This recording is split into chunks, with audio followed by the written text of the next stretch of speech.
late game, an exciting game.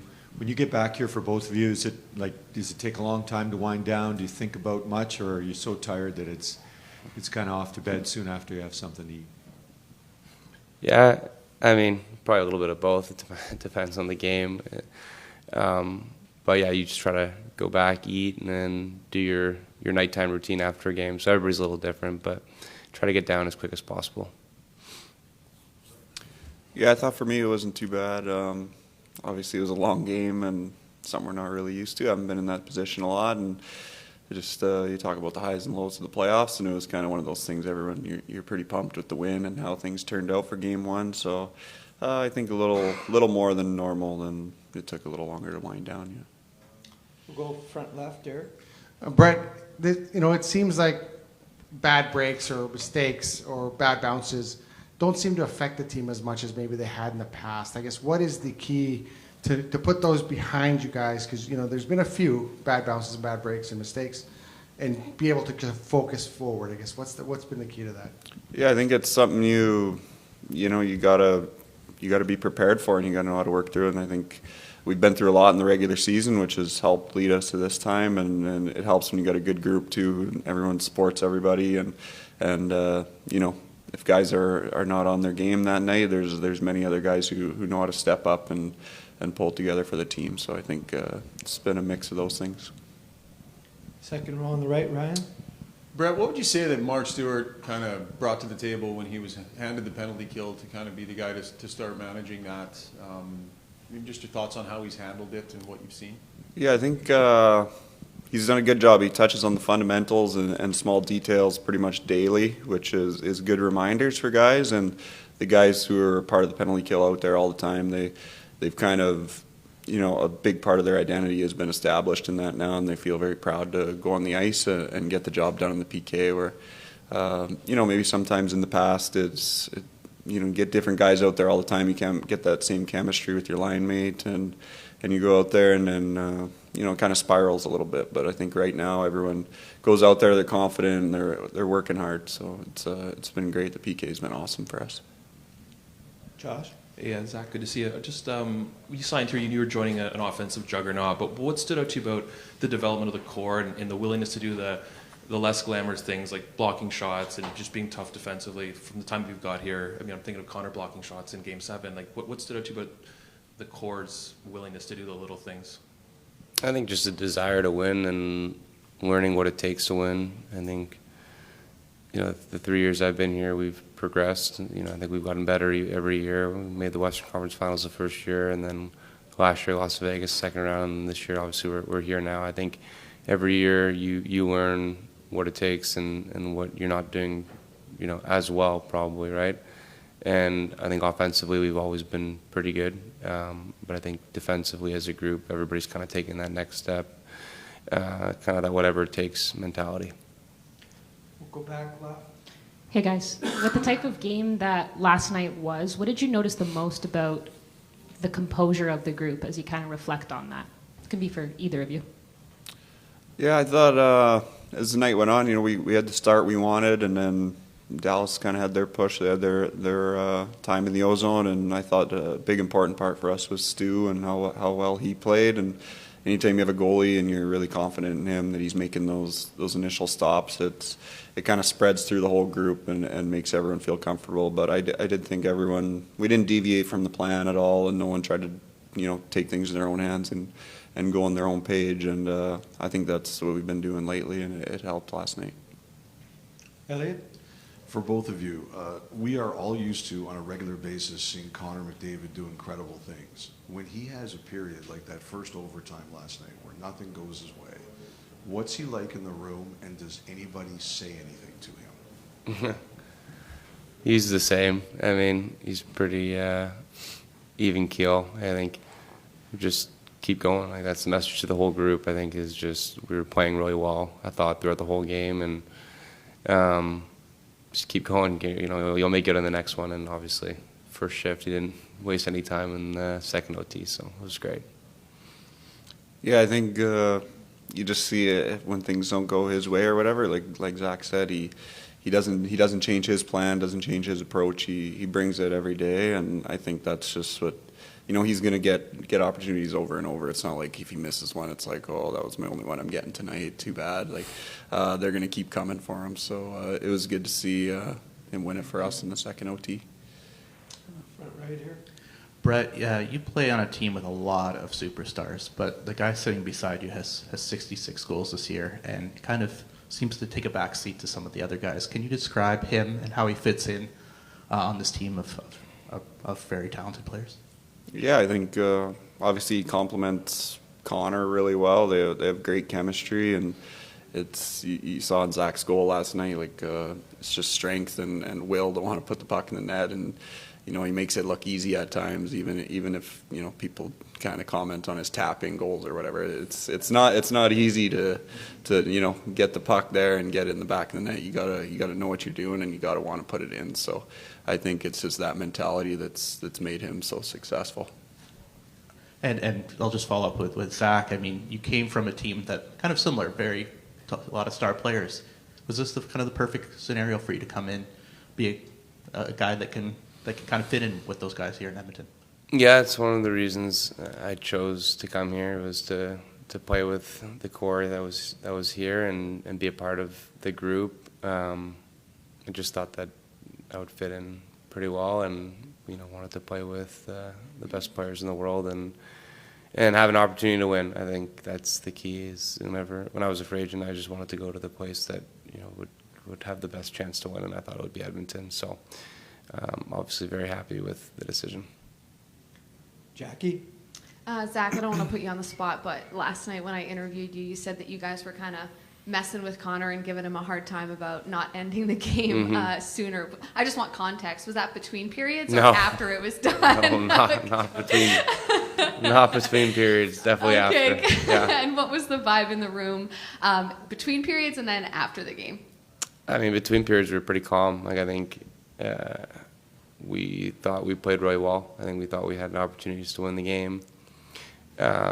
And I thought we played a great third, even though they scored that goal to tie it up. I thought we were great in the third also, and Stu was a calming presence back there. So vibe was good going into the overtime and going into second overtime, and then after the game, obviously, anytime you can win a game one on the road, it's huge. So everybody was happy, and yeah, it was good. It was a good vibe.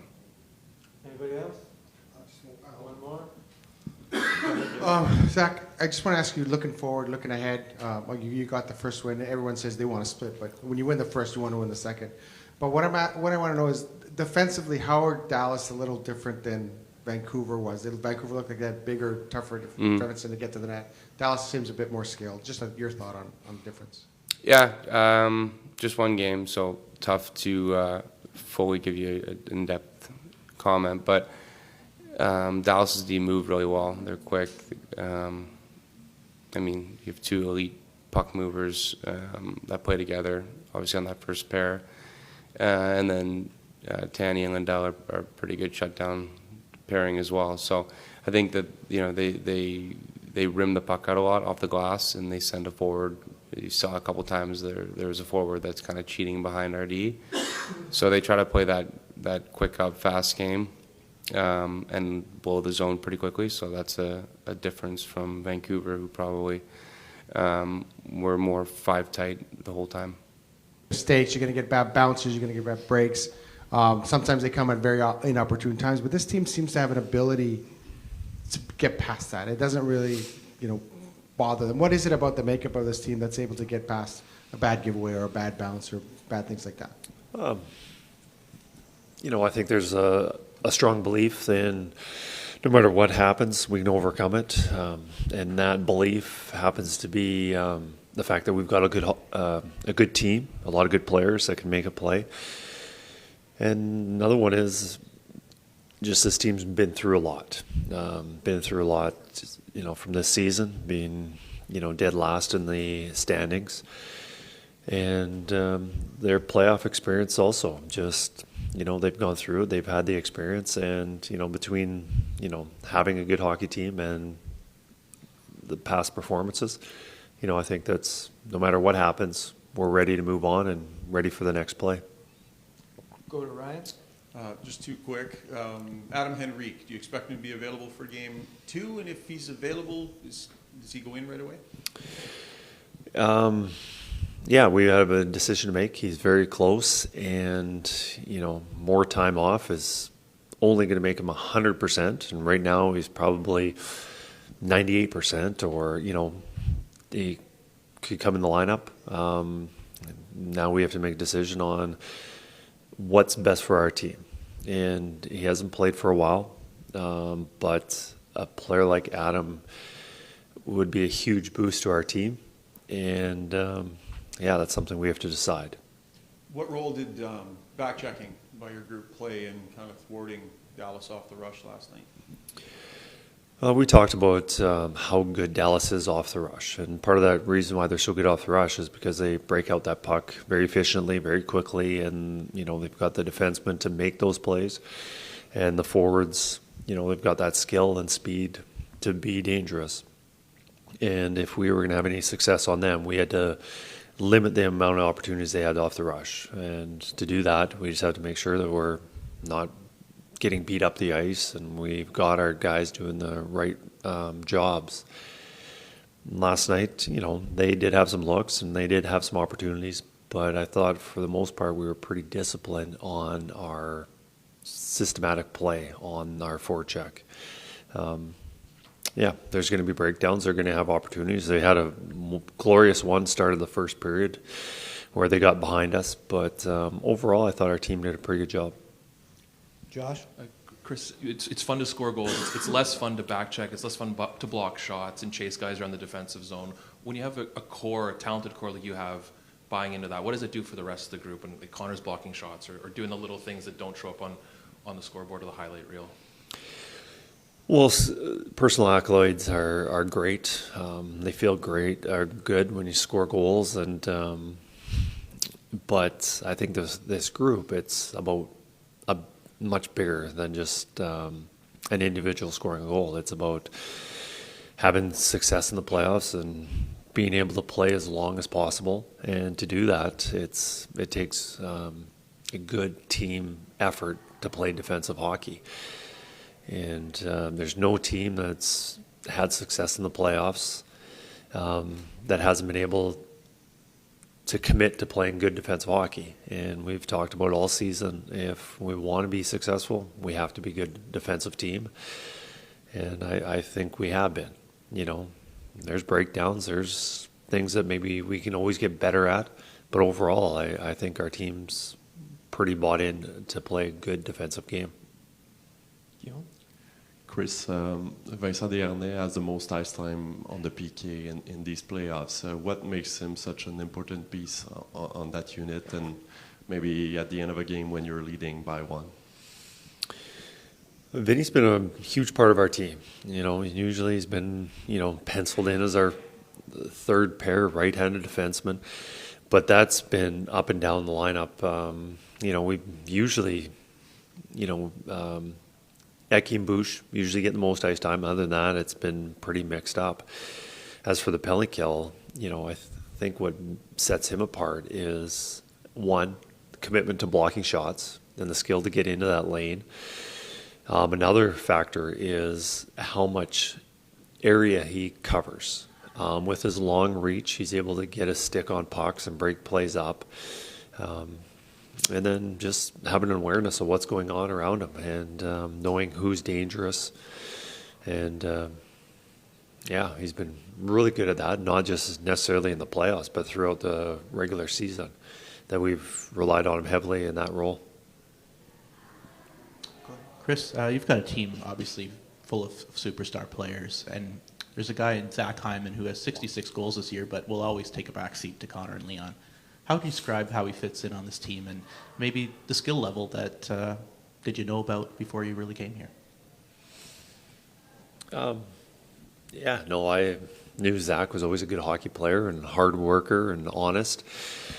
I didn't realize how good he is, and obviously to see the goal scoring, and a lot of that has to do with Connor McDavid setting him up and Leon on the power play and a lot of our players. But, you look at the other night with the second effort goal. I think it was Vancouver Game 7, and the slot. How the second effort. Maybe that was Game 6, but he's very strong. Tough to get knocked off the puck. And if there's ever a 50-50 battle for a puck, he's usually the one coming up with it. Another skill that's very important. If you talk about the benefits of playing with a skilled player, well, the benefits for a skilled player to playing with a guy like Zach Hyman is you get the puck a lot more. On the breakouts, on the forecheck, he's so efficient on the breakout, getting the puck to the center and making that next play. On the forecheck, there's so many times where he's in disrupting things and either forcing the defenseman to make a poor decision or just coming up with that puck by himself. So, it's, no matter who he's been playing with, he's a good complementary piece. And, I'm sure Connor's, appreciates what he does for him. Gene?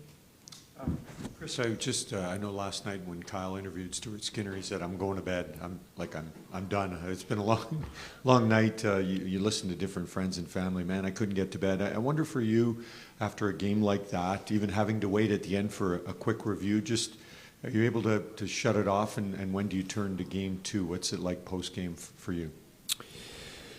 Yeah, no, it took me a long time to shut it down. It's very excited.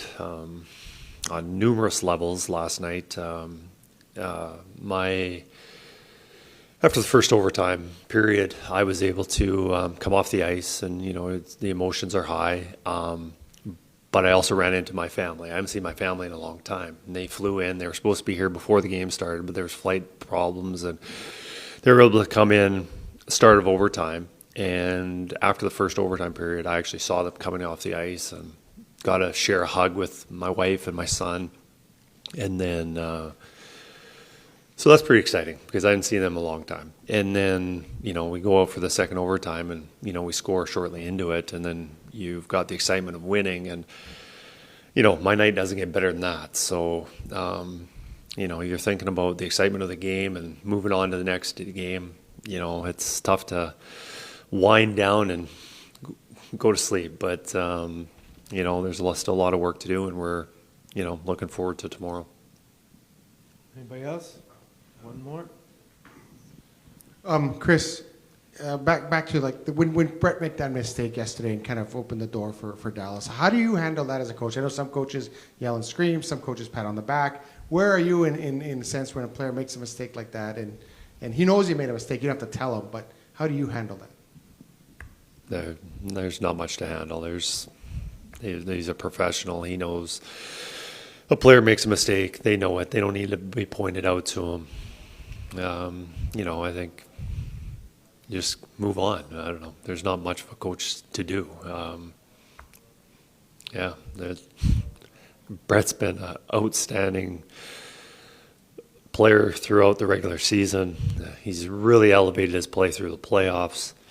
And as good as any game that we're going to play as a team or even individuals, there's always going to be a mistake. And, there was a mistake in their play, but he made a lot of positive plays, definitely had a big impact on the win last night and throughout the playoffs. So, we just move on.